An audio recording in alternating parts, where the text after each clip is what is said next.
It is the dead week between the preseason and the regular season, Lauren, so there is no Bryce to talk about. Where would you and Panthers fans like to begin this week? He said I'm not sure. Did something happen that was Panthers related that Panthers fans might have enjoyed? Now, I don't recall anything over the weekend itself. Mm-hmm. Was there something else I missed? Oh, yeah. That real fun game. Was it Friday night? I'm pretty sure it was Friday night. It was Thursday night, right? Oh, was it Thursday? Yeah. I don't know. My days are all Fox running has this together deal now where they will put on a really garbage Big Ten game on the Thursday night, the first Thursday night of the college football season. No, agreed totally. Remember last year it was Penn State and Purdue. Whoa. And they try that should and have a warning you, label. Yes, and they try and sell you, oh, Big Ten football is back, baby. I actually think it's usually counterintuitive because like yesterday, the only game at noon was Rutgers Northwestern. Oh, and I was God. like, I feel like I'd be violating the Geneva Convention against myself. So do you have if I watched it? Do you have DirecTV by any chance? I sure do, Demetri. I sure do. So how great was it that, and we'll get to Matt Rhule in just a second. Oh. But how great was it that DirecTV saved us from ourselves and our addiction of wanting to watch Rutgers and Northwestern on Sunday afternoon? Yeah. Thank you for that standoff with Nexstar. Although I have Paramount Plus. Uh-huh. So so you gave in. Well, I never did. No, I didn't turn that game on. Good. What do I look like? I mean, you look very similar to me. I am a college football sicko. Yeah. Yes. But even that, I was like, why? Why when I could just do anything else? And I just had a great football day yesterday. Why? Right. Why would I? Okay, well, good. Uncleanse my palate with that disgustingness. Good. You are talking to someone who on Friday took a nap at 5:00 so he could stay up for all of Hawaii and Stanford. I get it. On Friday night. I do feel like if I had watched that game, it would have only been because it was mutually gross. Sure. But it wasn't. It was just sad for one team. Yeah. All right, let's get to Thursday night. Matt Rhule and the Fighting Cornhuskers. Huh. Boy, so did they play Matt Rhule football or did they play Cornhusker football? Were they OOU? Would Matt Rhule say they were OOU? It was gross. It was gross. And like Florida, Utah was bad, but it was at least not like the only reason I watched any of Nebraska, Minnesota was because Florida and Utah was over. Nebraska and Minnesota were playing the only type of Big Ten football that I will watch that doesn't involve Ohio State, which is the type that's so bad it's good. Right. That's my stuff right there. It's like, oh my gosh, these offenses, are they serious right now? So the final was 13-10 Minnesota, who won it, I think, on a game-ending field goal. But let me tell you what, okay, because here's the thing. I was watching that game, obviously, and I watched most of it, almost all of it, Nay. Wow. You're a strong woman. But you know what? As the game went on, my enjoyment only increased when anything Matt Rhule would happen, including having a paltry bad offense. Yeah. But I was enjoying it more and more. But I will say this. I am a sleepy person. Mm-hmm. I'm still dealing with long COVID. And so I nodded off with about 6 minutes to go or so. But I will tell you, everyone thought Nebraska had that game well in hand. They actually kind of were dominating the second half, even if not on the scoreboard. Also familiar to Panthers fans. Right. Am I right, people? But I'm like, they're going to win. Like, Minnesota can't do anything against them. They're doing enough offensively. Like, it's whatever. I missed the last 2:38, people, with Minnesota facing a 4th and 10 and Nebraska up by a score and seemingly about to get the ball back. No. They would keep our fun going. It was not long after Minnesota had that absurd touchdown pass. Which, by the way, was preceded by a pass that would have been another absurd touchdown had he not been completely out of bounds when he made the catch. Only Matt Rhule can that happen to on 2 out of 3 plays. Right. And honestly, it was just insane. And then not long after, I believe, is when he had Jeff Sims. Yep. Formerly of Georgia Tech. Not the best passer. We all know that. At least I thought we did. Not the best passer from not the most renowned passing program. Correct. And Matt Rhule has him, or the offensive coordinator or whatever, but they're basically the same person. Sure. He's been with Matt Rhule for 7 years now, willingly, which also makes me question his decision making and his ability to evaluate things, but whatever. Sure. He has them throw over the middle in a game where it's tied Jeff Sims into traffic. Why? Why though? Yeah. I mean, look, I come away from that game. All right. So not being the diehard Panthers fan, I don't have the deep hate for Matt Rhule that you do. I will say I have always found it curious that we have deemed this guy a genius when his best work was at programs with zero expectations. Right. Like Baylor coming off of the Bryce scandal and then Temple coming off of Steve Adazio. Credit to what he did for that. It was literally the only reason I had any optimism whatsoever about him coming in. I was very skeptical initially. But, all right. So was it, was it Marty Herney that hired him for the Panthers? No, I don't think so. Okay, whoever it was that hired him. It was basically David Tepper, if we're being honest. Okay. So we can just call it David Tepper. That's fair. Whoever he trotted out there to explain that hire at the time. He fell for his used car salesman corporate mumbo jumbo shtick. And this is the thing. Whoever it was, and I wish I could remember who the GM was at the time, made the argument that really, if you think about it, a guy like Matt Rhule, who, sure, he doesn't have a national championship, and sure, he only has one 10-win season. But when you see what he did at Baylor, isn't that, and I remember this because of the name he invoked, isn't that more impressive in, what year was that, 14, 15? Yeah, something like that. Isn't that more impressive than the job Nick Saban did this year at Alabama? It's like, get the fuck out of here. What? Yes, agreed.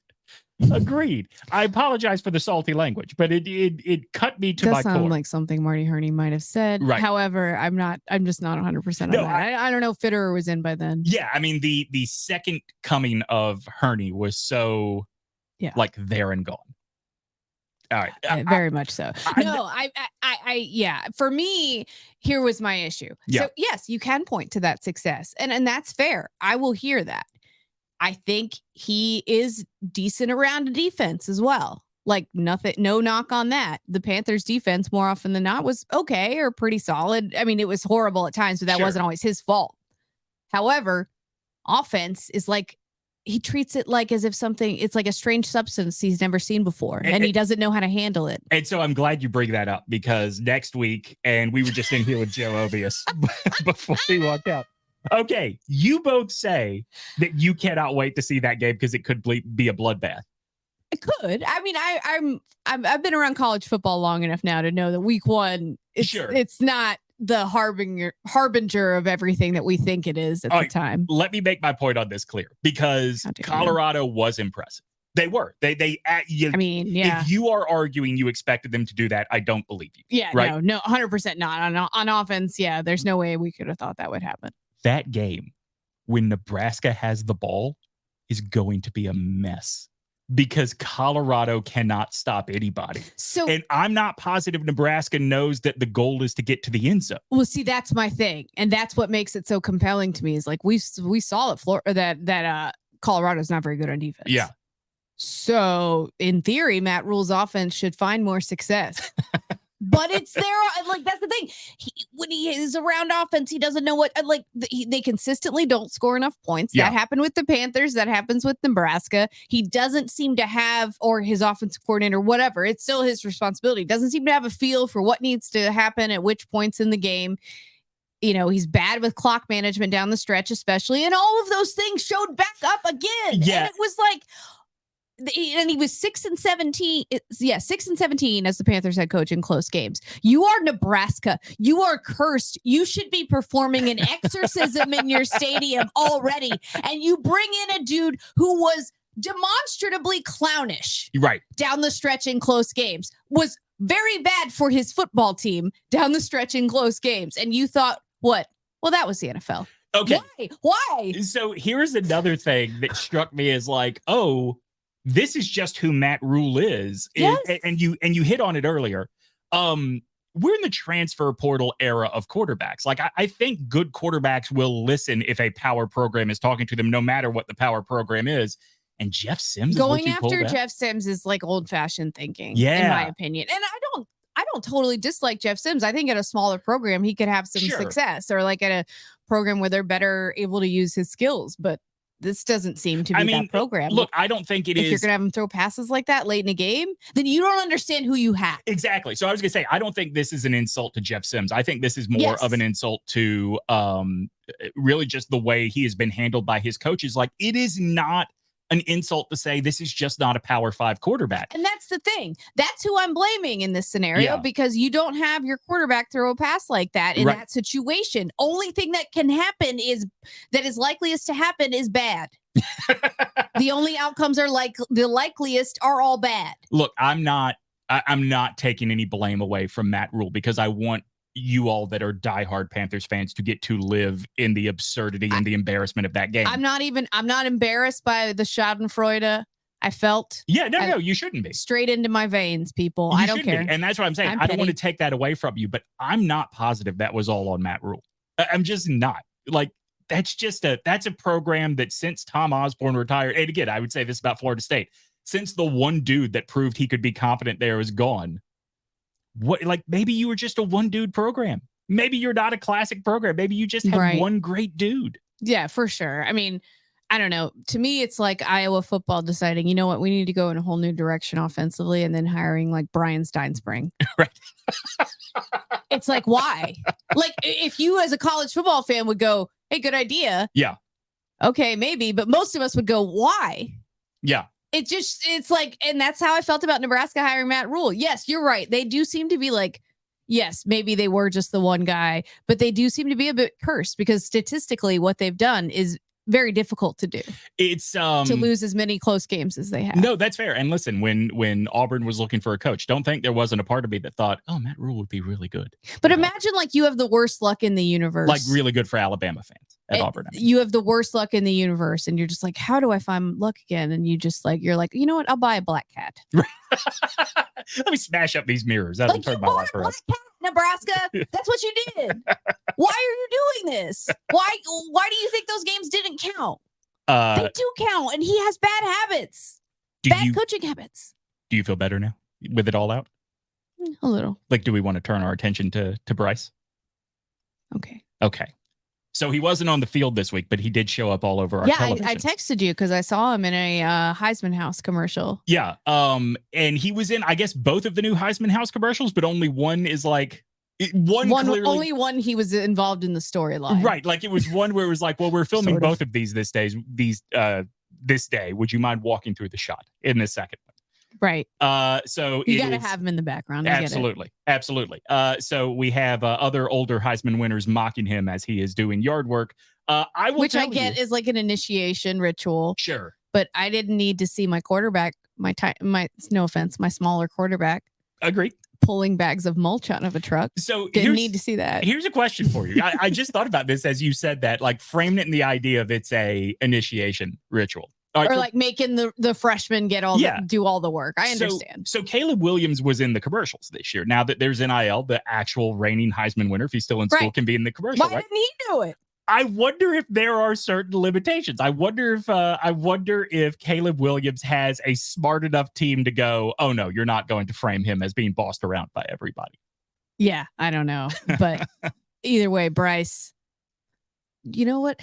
Love yourself. Choose you. Agreed. Okay, so it's fine. I know he did it as a joke, but do you remember his Dr. Pepper commercials last year?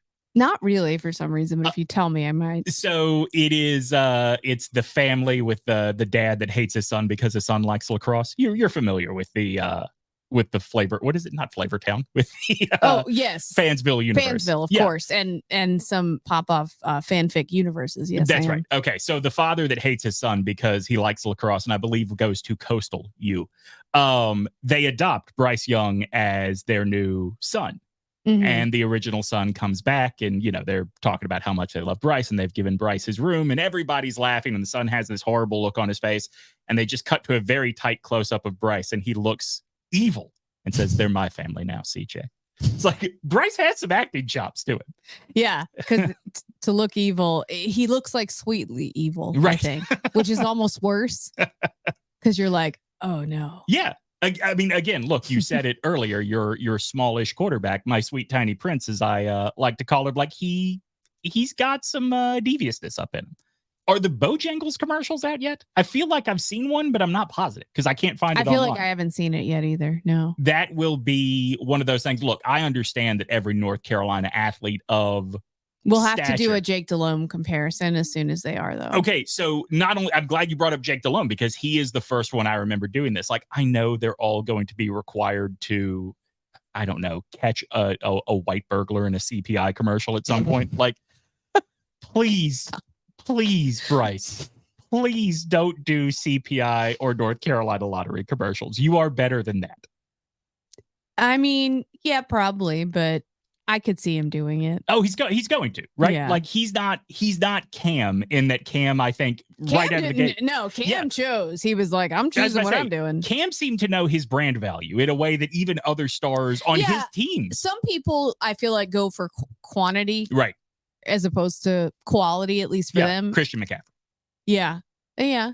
Luke Kuechly, maybe. Yeah. A little bit of that, which is fine. I get it. It's just probably easier to say yes to her asking you and take the money. Like, I mean, kudos to you. But Cam was basically like, no, I'm only going to do very few of these. Yeah. McCaffrey is the only person not named Russell Wilson I can remember on purpose being in a Microsoft Surface commercial.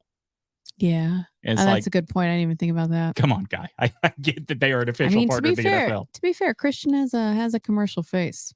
He does. He's a very handsome young man. I won't lie and say that I wasn't a little happy when he was drafted because of that. Because there's always very handsome face. Right. What do you think? No, listen, all I can do is pivot from here. Fair. All right, so odds are out with I guess technically we're in week 1, right? So odds are out everywhere for can Team X make the playoffs, right? Okay. And I know this is in part a product of the NFC South because it is bad, right? All around. 100%. I find it very interesting that the Panthers, though, almost universally, no matter what book you look at, are like considered number 3 in this division. At BetMGM, they are behind the Falcons? Behind the Falcons and the Saints, yeah. Huh. Agreed, huh? Because if you think the Falcons are the number 2 team in this division, couldn't you make the same argument for the Buccaneers?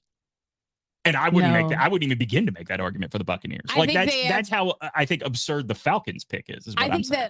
Right. I think the Buccaneers have more like obvious holes to fill. For sure. Some very important ones that'll be hard to, and their defense is still pretty solid though, I think. Their defense is still solid. I think they have a good enough receiving core. League, though. Yeah. And you have Sam Darnold.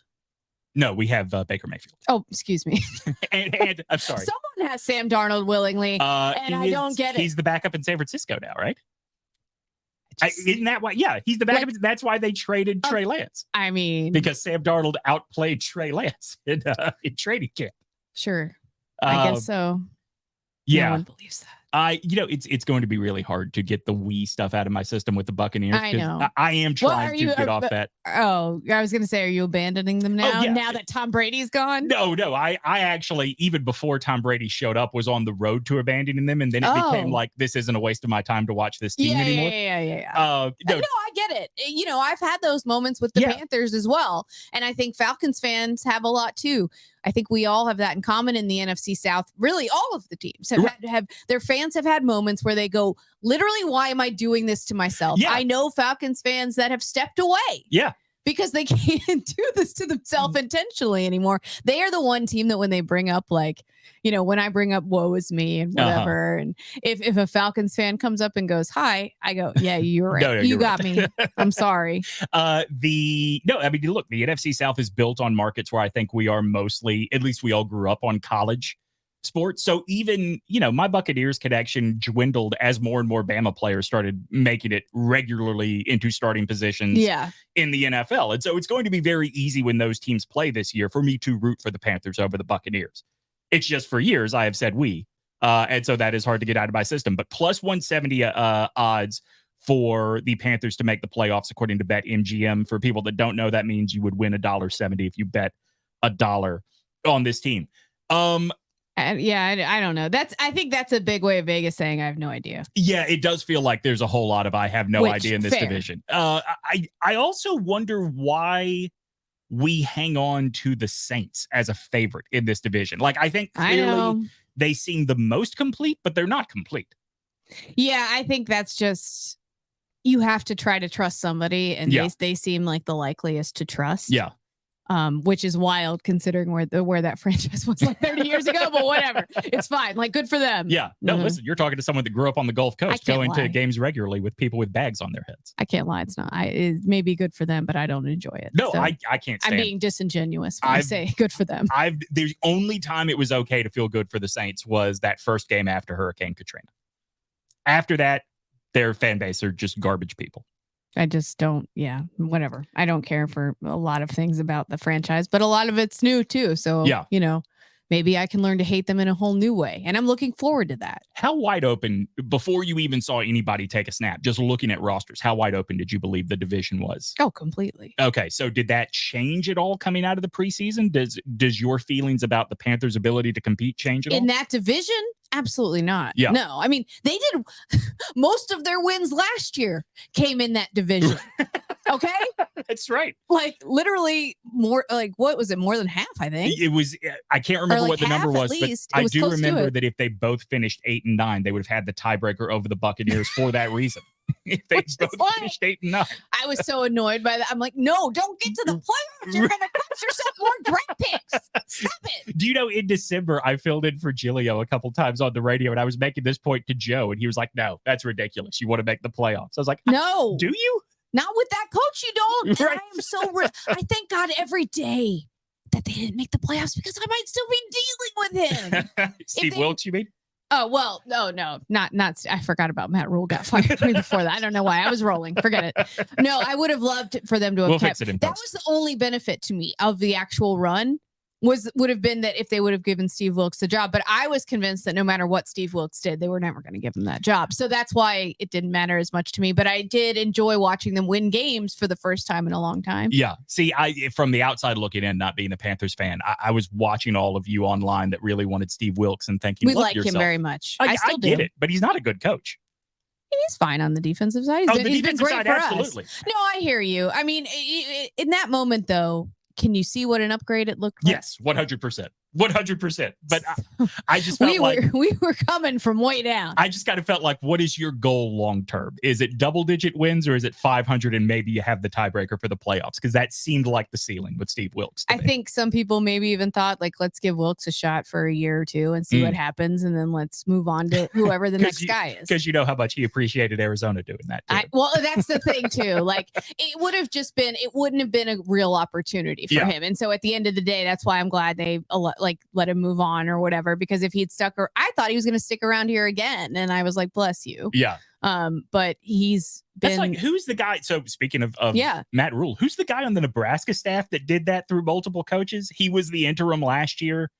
I think finally he left, but it was a guy that had played at Nebraska. I think also an African-American man that was like, all right, at some point, like, we've got to stop abusing this guy's trust in this franchise or this program. And Matt Rhule, I guess, too. Yeah. I don't know. Yeah. Also, it's just, I mean, I think at that point it was, and we all like SteveWilkes, so it was nice to see him win, and it was nice to see those guys get to feel good, because so much of their experience the last few years had been absolutely miserable. Yeah. So speaking of Wilkes and the foundation that they had on defense coming into this year, if there is any shot that the Panthers are going to emerge, how much of it will be because of defense? I think we're going to, we obviously mostly talked about offense on this podcast because it is a BryceYoung podcast, but I will tell you that defensively, I have had concerns based on what I've seen in the preseason. Tell me more. I just think they've been pretty bad in general defensively. Like, I think the offense did enough to win their last preseason game, but the defense is not good. I know the Lions offense is pretty decent, but I don't think we saw them play well in any of the games at all. And I don't love that heading into week 1, where I'm sure I'm not the only Panthers fan who feels this way, but will the Falcons find some offense against the Panthers between some couch cushions? Yeah, they might. Absolutely, they will. Listen, so my fantasy team is trusting they will. Oh, really? Yeah, I took Bijan. Okay. But, I mean, am I confident at all that the Panthers will win that game? Absolutely not. Yeah. Just based more on history than anything else, especially because it's in Atlanta. Yeah. I mean, if it were in Charlotte, I would feel a little differently. But I'm worried about that defense. We just haven't seen them play well. Maybe when they get some of those guys back that weren't playing for, not necessarily health like completely health reasons. It was like if this were a real game, would have played kind of thing. When they get those guys back, like I don't think Brian Burns played in the preseason. Right. You know, when they get those guys back, I think JC Horn seemed to be on like the same sort of schedule that Bryce was. Like he got a few snaps and then they got him out of there pretty quickly. Well, he might get hurt. Yeah, very fair. And they have a couple guys like that, like Dante Jackson as well as like that. And that's, you know, I'm not trying to like, I obviously worry about them when they get hurt and everything, and it's unfortunate and they don't want to get hurt. Right. But that's kind of where we are with those guys. It's you can't always count on them to stay healthy. It's just is what it is. I always look at their, I guess you would call them their biggest stars on defense, Burns, Horn, Brown, where Frankie Louvu, my heart and soul. I feel like right now you've got a lot of solid Bs. And I hear what you're saying, which is fine. I wonder, like, are we already at the ceiling for some of these guys? Because I keep hearing that, oh, give Brian Burns one more year. And it feels like we've said that for 3 years now. Yeah, it does feel like we're waiting for something like for him to take, like he's been very good for a while now. Does he take the step to great, like one of the league's greats? I think he could, but you're right. We're still waiting for that, I think, with him. Does it happen? I don't know. Yeah. I like him. I do too. I like him. It pains me to say this, that he came from Auburn. I like Derek Brown. I do. I think he's a really talented guy. You put a D tackle in front of me, I love you. I love me some D tackles. Yeah. I think JC Horn's only sin is being in the same draft class as Patrick Surtain II. Like, that dude is just a different level of good in the NFL right now. And JC's always going to be compared to him, unfortunately. Yeah. And I think not only same class, like one pick after, right? Yeah, I think so. Yeah. And really my only knock on him has just been his ability to stay healthy for a whole season. I've liked what I've seen from him when he can play. Yeah. And I think that's going to be the biggest issue. They don't have a lot of depth at that position still, and their top guys get hurt a lot. Yeah. So I mean, could be a problem. And look, I think that there is a segment of Panthers fans, whether it is folks in Charlotte, in upstate of South Carolina, you know, that border region, that will recognize that like JC Horn had to do everything for that South Carolina defense his last year there. Like he's capable of doing a lot more than he has shown. He just can't stay healthy. And if he can't stay healthy, like how could you ever say anything more than a B for that guy? That's what's frustrating. Yeah. I mean, I hate it for him too, obviously, but it's also like at a certain point, I'm like, okay, so what are we still doing here? Yeah. Not like I want them to have success. And I'm not saying that. It's just like, what is the team still doing here with these guys? What's the plan? Because we got to have some guys that can play behind them, or else it's going to be bad. So throughout the season, I want to kind of take a look and a listen to what some of the national pundits are saying about BryceYoung and the Panthers. And I thought this would be a good bridge because they're talking about us. They really are. And you're not going to like the first clip.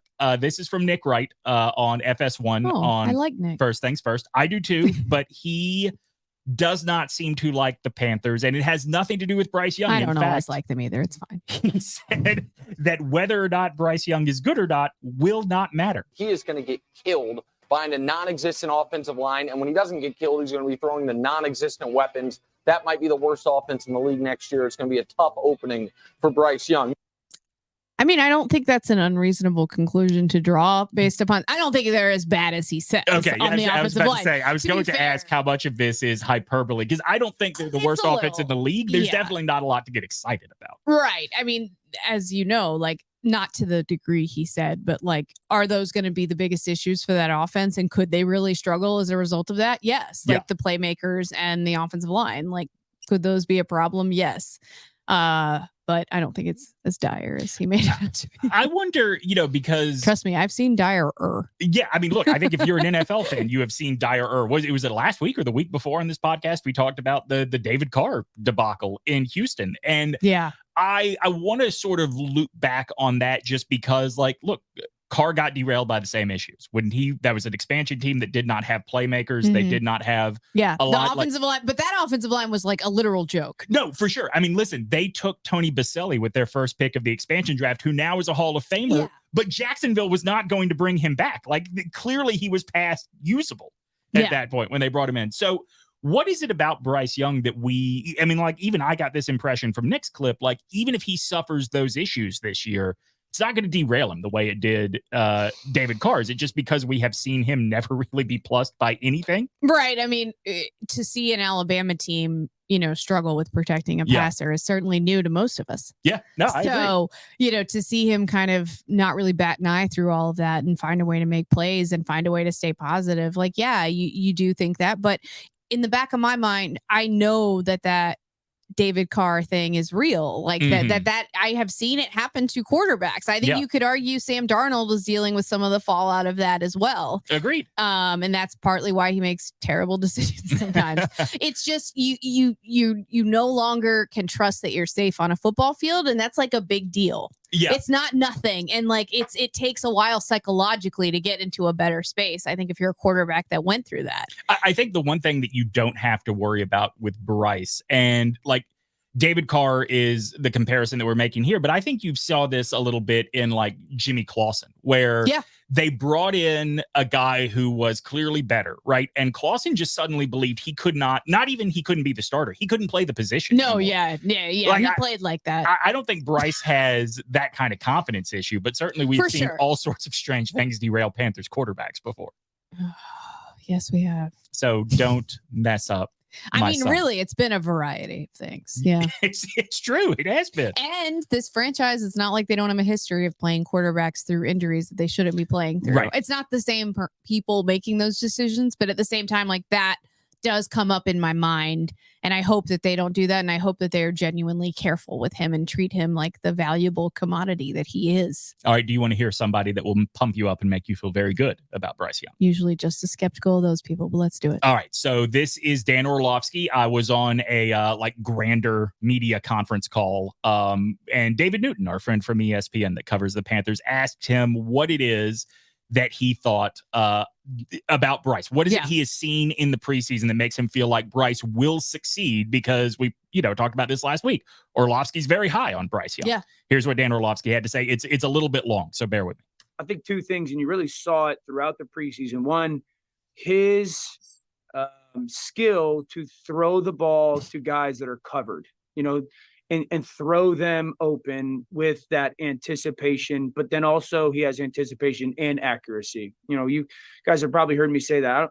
Like anybody can anticipate and anybody can be accurate. Can you do them at the same time? And I think, Mina brought this up yesterday or 2 days ago on live, and the touchdown pass to Thielen in week 3, that ball's out of his hands so much sooner than Thielen's ready for it. But the type of throw into trajectory, and he had to do that a lot at Bama last year. So he's got some, residue from that and experience through it. So I think like that's the big thing, because they don't have guys that are going to win consistently, not that much right now. So, the ability to just let the ball go and trust your skill and talent to judge angles and to judge speeds for guys and throw the ball to a spot that your guy's going to have a chance to go make the play on it. And then, Bryce is going to have to be really good at evading unblocked guys, free runners, or guys that win, in their pass rush. And not only evading them, but making sure that they don't get free shots on him. So I think like that's the stuff that stands out for Bryce, the quick mind, the processing. We're going to do this because we have their game week 2. And one of my pet peeves is when everyone's like, well, this guy processes really well. 99.9% of the world has no idea what that means. So, breaking down what processing actually is, we'll do, and I think he has such a great understanding of like, okay, the play call's here, what's the problem with this call? Like, what do I got to be aware of? And then, all right, what's the opportunity for this call? And then, the defense is this. Well, what's the problem with this defense? And, what's the opportunity that the defense is showing me? So it's not like he's a football scientist almost. So I was about to say, it's not things that we haven't really heard before because the processing, I think, was what Scott Fitterer said from day one when it was, when they drafted him, is that was the separator. He processes faster than the credit card machines. Oh, booyah. Is that something that was actually said? No, I just said it. Okay. No, someone probably said it. That's the next hat. Those things are slow. They certainly are. I don't know. I know a lot of this is bias. I want to and do believe a lot of what Dan Orlovsky said in terms of positives. I do think it is very interesting that it's not like he didn't say the same things that Nick Wright did in the much more critical clip. about the Panthers. Well, and that's the thing, right? Like he brought him, he's going to have to deal with unblocked people, people who come in winning their battle at the line of scrimmage, players that the Panthers were like, wait, he can rush the passer? Just like all of our fans running onto the field. Like, whatever. A stiff breeze. Right. I was like, geez, okay. But I mean, he's not wrong about that. That's the thing. Like, and that's some of what I think, Nick Wright was getting at as well, is like, you're going to have that happen. And I think one thing that does frighten me a little bit, I'll be honest, is like some of that processing we've seen that I've been impressed by too, just like Orlovsky was talking about, and like throwing to covered guys. I've also been impressed with that. And I think that's a skill. But I just like, part of me worries that like, okay, it's going to get to game speed and all of a sudden like NFL corners are going to be closing on stuff so much faster. And like, that's going to be an adjustment too. And see, that's the reason that I actually felt really good coming out of the third preseason game is we saw some of that elusiveness without, just breaking and going. Like he ducked some rushers. Yes, he bought himself time moving in the pocket. Gonna have to, buddy. Yeah, 100%. I mean, look, no matter who the first pick of the draft is, no matter what they eventually become, Joe Burrow is a good example. If you're the number one pick of the draft, you're not going to a good team. Right. Like, period. Like, you are the savior, or at least you're supposed to be. And with the way quarterbacks are playing this year in college, like it's going to be interesting because seems like a pretty loaded quarterback draft coming up. Lauren, the next time you and I record this show together, there will be a game to have talked about. So I'm so nervous. I won't lie to you. I don't want this to be like sports radio. What's your pick? Like, I don't want to. I'm not picking. No, I don't want to do that at all. I do wonder, though, like, as you look at this roster, as you look at what you saw in the preseason, and you consider all of this on top of the fact that you are trusting a leader that has to learn the NFL. Does this feel like a year of improvement over last year? Or do you feel like this is like, we'll throw out this year? This year is whatever it's going to be because next year is the year that this starts counting. I'm kind of mixed because in a sense, I think that they do have a lot of the personnel that could make a playoff run in this very bad division. Yeah. But there is another part of me that's like, they're not ready to make, I mean, I know they're not ready to win a Super Bowl. So it's like, I honestly, I want to see improvement over the start of last year, obviously, because that was a complete disaster. So the bar is very low. As long as they can show that, especially offensively, that's the big thing for me. Like Frank Reich knows offense, and I know that. Like, I need to see that this offense, they're going to figure out a way to put points on the board and be at least somewhat dangerous. If I don't see that, I'm going to be very worried. moving forward. And I want to see that defense get back to looking like it was looking last year. We didn't see that in the preseason, and I'm a little concerned that might be a pattern. Starting to emerge. And if the Falcons tear them up, we'll know, not good. Yeah. I mean, see, I look at this from the standpoint of, I think this year matters more for Bryce than it does for the Panthers, because I feel like I could see that the Panthers don't really have, especially when it's they're not going to a Super Bowl. They're not going to a Super Bowl, but at the same time, like we talked about earlier, the division is what it is. Like, you can't go into the season thinking, well, this season doesn't matter, because there is a chance they could make the playoffs. Well, and I'm not always against making the playoffs, even if you have a bad record. Like that one year Cam and the Panthers made the playoffs, I think it was like 7-8-1 or whatever their record was. I was of the opinion that like getting Cam playoff reps is a good thing. And I think he got his first playoff win there. Agreed. Listen, last year's a really good example. I think the only time you don't want to make the playoffs is when it's clear we do not have the answer at the most important position. Exactly. On the field. That was the only reason I was ever saying that. Panthers fans who were like, why don't you want to win? To me, first of all, stop. Stop it.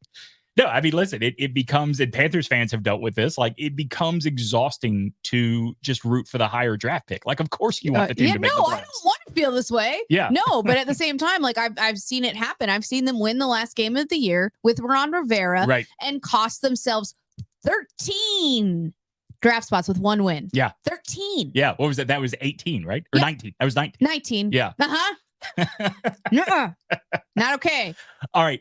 So let's do just real quick announcements before we go into the regular season. Starting next week, you will get this show every Tuesday, and then you will get a second show on Thursdays that is going to be me talking to somebody in the media, former player, whatever, about specifically what they've seen from Bryce so far. So this will expand to 2 days a week. in order to make this work, we really need, this is the begging part that I hate, but we really need you guys to like and subscribe on whatever platform it is, because that is how more people discover this. We have a new sponsor coming in next week in Graffiti, the bar where we had your birthday party. I legit love that place. So me too. I'm very thrilled with this. Me too. And we're excited to be partnering with them for the football season. But in order to be able to keep doing this, Lauren and I need more people like Graffiti to buy in. And the way that happens is that you go and help us tell this story. So please like and subscribe. If you see Lauren and I post clips online, post, tweet, whatever we're calling it now, share it, however it may go. Is that what it's called? I'm absolutely never out of my mouth. Did you hear at one point someone told me that we were supposed to call them Zeets, as in you replace the tw with the X? I would have stared at them exactly like I'm staring at you right now. I said I will start. This is my full position. I will start calling Twitter X when I don't have to go to twitter.com to get to it. No, don't say that. Because that's what he's going to do. But I don't want him to take it away because I'm still calling it Twitter and tweets. Yeah, no, I agree. That's what it should be. That's my freedom of speech, Elon. Oh, look at you, Lauren. $8 I'm a free speech warrior. You are. I don't have a joke for that, but I like that. Good. In my opinion, just happens to be that you're bad. All right. So remember, this show is free to you. So do your part and spread the word.